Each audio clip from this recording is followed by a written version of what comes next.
Guys મારા mini બ્લોગમાં તમારું સ્વાગત છે. સવારમાં કપડાનું કામકાજ હાથમાં લઈ લીધું કેમ કે વરસાદ ન આવે ને પહેલાં આપણે કપડાં સૂકી નાખીને હમણાં વરસાદ પણ વહી ગયો છે ભાઈ, અને એની પછી આપણે જો કચરો કાઢવાનું કામકાજ લઈ લીધું છે.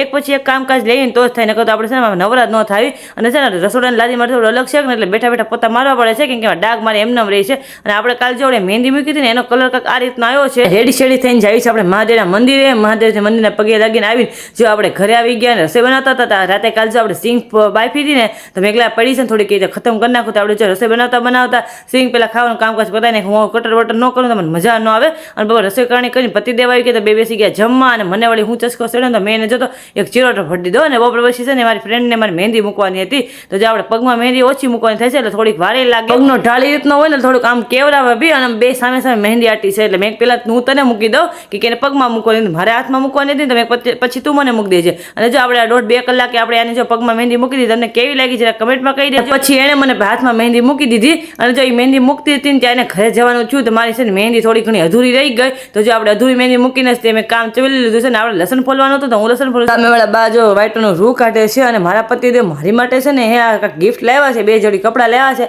પણ હજી ફોનમાં છે એટલે મને કન્ફર્મ કરવાનું છે મારું જ છે ને. અને કાલે શીતળા સાતમ છે કે ને એટલે હું છે ને શીતળા સાતમ પાળતી નથી પણ એક ચૂલો ઠારું છું. એટલે છે ને એને કંકુ ચોખા નાખીને ચૂલો અત્યારે ઠારી નાખ્યો છે. તમે શીતળા સાતમ પાળો છો કે નહીં કમેન્ટમાં કહી દેજો. મળીએ કાલે નેક્સ્ટ વિડીયો. ત્યાં સુધી મારો વિડીયો ગમતો તો લાઈક શેર સબસ્ક્રાઈબ ને હર હર મહાદેવ.